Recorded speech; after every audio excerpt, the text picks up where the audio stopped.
இன்று நடைபெற்றது. இது 4வது கூட்டம். இந்த கூட்டத்தில்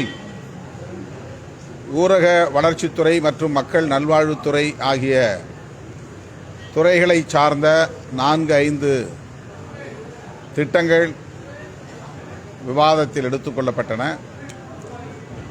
நாடாளுமன்ற உறுப்பினர்கள் மற்றும் சட்டமன்ற உறுப்பினர்கள்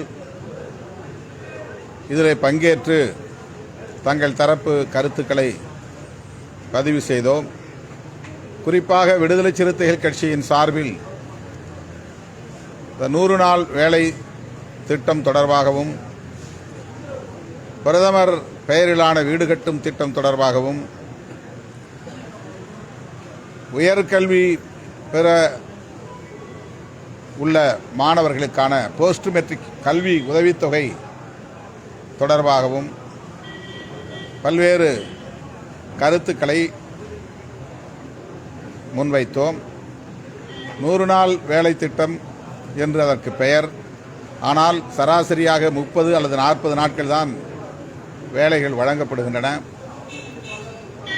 ஆகவே அதை 100 நாள் வேலை திட்டமாகவே நடைமுறைப்படுத்துவதற்கு உரிய நடவடிக்கைகளை தமிழ்நாடு அரசு ஒன்றிய அரசுக்கு அழுத்தம் கொடுப்பதன் மூலம் மேற்கொள்ள வேண்டும் என்று வலியுறுத்தியிருக்கிறோம். வேலை அட்டைகளை ஆண்டுதோறும் 1 லட்சத்துக்கு மேலான வேலை அட்டைகளை தொடர்ந்து நீக்கம் செய்து வருகிறார்கள். இது மிகவும் அதிர்ச்சி அளிக்கக்கூடிய ஒன்று.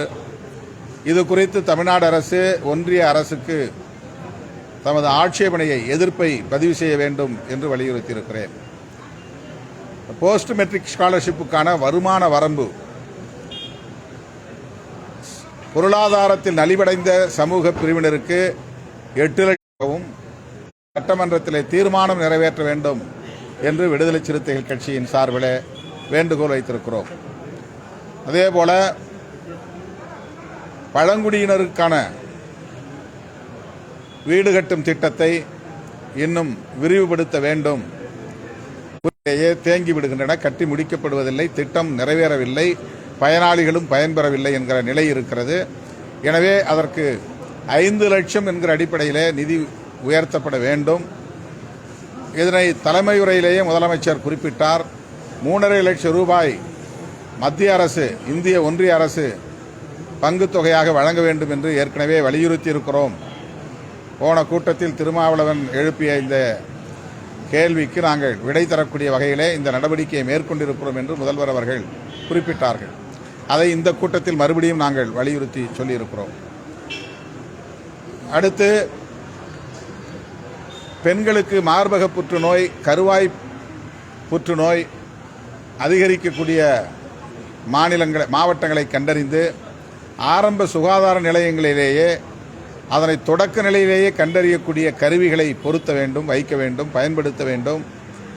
தடுப்பு நடவடிக்கைகளுக்கான தடுப்பூசியை எல்லா மாவட்டங்களிலும் எந்தெந்த மாவட்டங்களில் இந்த புற்றுநோய் அறிகுறி தென்படுகிறதோ, வெகுவாக இருக்கிறதோ அந்த மாவட்டங்களை கண்டறிந்து அந்த தடுப்பூசி நடவடிக்கைகளை மேற்கொள்ள வேண்டும் என்று வலியுறுத்தினேன்.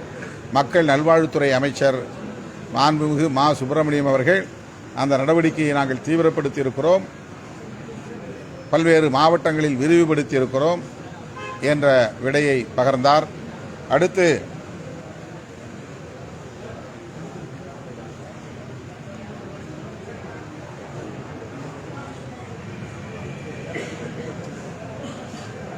நிலம் இல்லாத SC/ST பிரிவினருக்கு விவசாய துறையை சார்ந்த, வேளாண் துறையை சார்ந்த எந்த திட்டமும் போய் சேரவில்லை. இப்போது தமிழ்நாடு அரசு நன்னிலம் திட்டம் என்கிற ஒரு திட்டத்தை அறிமுகப்படுத்தி நிலமில்லாத ஏழை SC/ST பிரிவினருக்கு நிலம் வழங்கக்கூடிய திட்டத்தை நடைமுறைப்படுத்தி வருகிறது. என்றாலும் கூட அதற்கு போதிய நிதி ஒதுக்கீடு இல்லை. எனவே கூடுதல் நிதி ஒதுக்கீடு செய்ய வேண்டும் என்கிற கோரிக்கையை மாண்புமிகு முதல்வரிடம் வைத்திருக்கிறோம்.